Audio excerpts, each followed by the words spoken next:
In this video, we will outline Airbus's vision of aviation's future across Europe and the world, featuring aircraft flying on zero-emission hydrogen fuel and electric batteries, from familiar turbofan jets to future cabins to conceptual blended wings.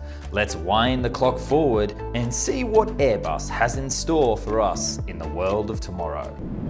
The first of three major concepts unveiled today by Airbus is the new zero-emission aircraft labelled the ZEROe.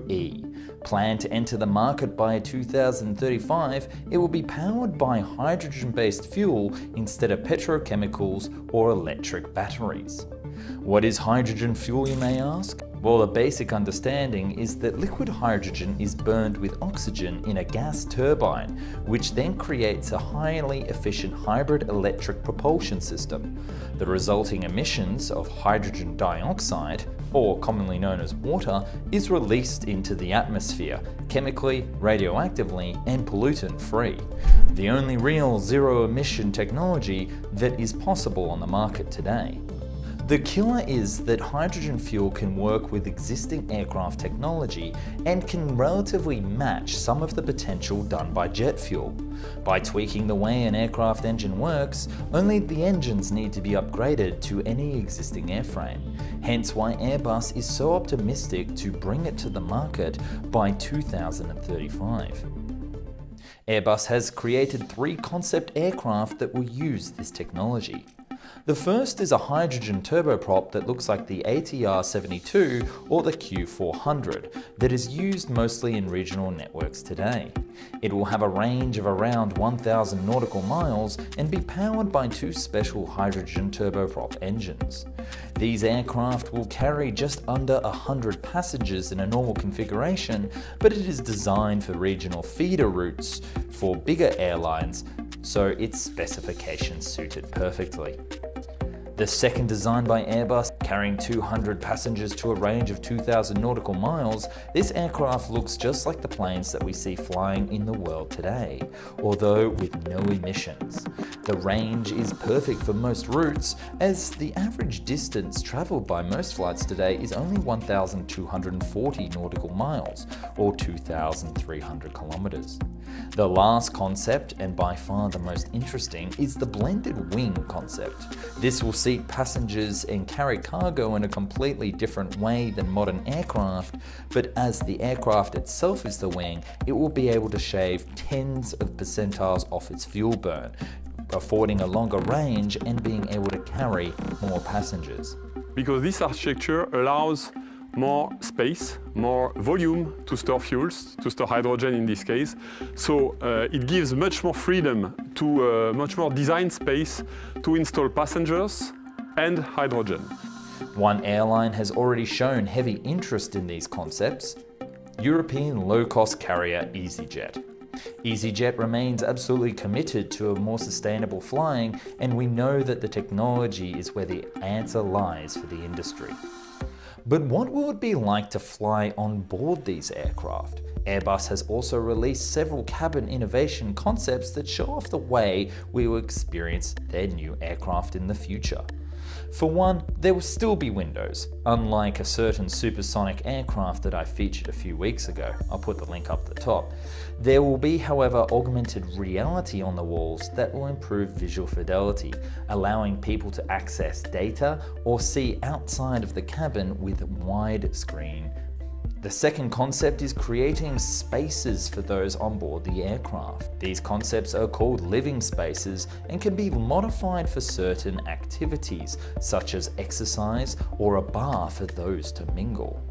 Airbus has also suggested that the airlines of the future will provide sleeping opportunities, air quotes, such as lie-flat bunk beds. Although I personally can't imagine a scenario in which an airline would choose to add in long beds, overcharging customers to sit back to back in the densest configuration as possible. this is quite an optimistic view of the future. The concepts we unveil today will offer the world a glimpse of our ambition to drive a bold vision for the future of zero-emission flight, said the Airbus CEO today.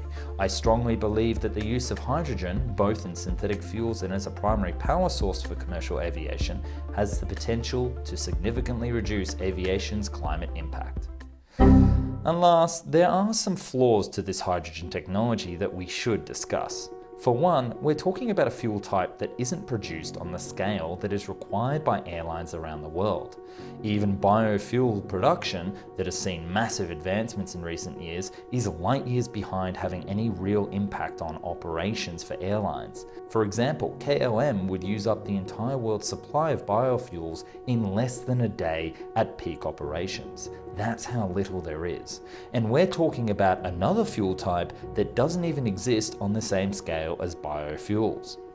Plus, the range offered by hydrogen is much smaller than the range offered by jet fuel. And it is likely that aircraft flying today will never actually switch over. You can't fly more than 2,000 nautical miles on this technology, so while the idea is ambitious, there is still a need for long-haul aircraft burning petroleum to link distant cities. But who's to say that future versions, such as a 2.0 hydrogen aircraft, can't compete on the same transatlantic journeys? Then we have airports. Airports will require significant hydrogen transport and refueling infrastructure to meet the needs of day-to-day operations. Support from governments will be key to meet these ambitious objectives with increased funding for research and technology, and there will need to be mechanisms that encourage the use of sustainable fuels and the renewal of aircraft fleets to allow airlines to retire older, less environmentally friendly aircraft earlier. Lastly, Airbus has a poor track record when it comes to environmental aircraft concepts. They plan to fly an electric aircraft this year called the E-Fan X that had a single electric engine on its wings and 3 jet fuel engines, in partnership with Rolls-Royce, although they ended up cancelling the entire project this year in April.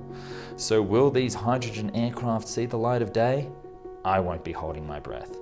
According to Airbus, the world is bright, clean, although we all might get a little bit wet. With air travel firmly on the front line of climate change, any movement in the right direction to emissionless travel is very good indeed. Thanks so much for watching today's video. I have a range of videos on this channel about concept aircraft from the past and future that have never been built, and I'm excited to share what I find. So dive in, and if you like what you see, subscribe. Thanks for watching.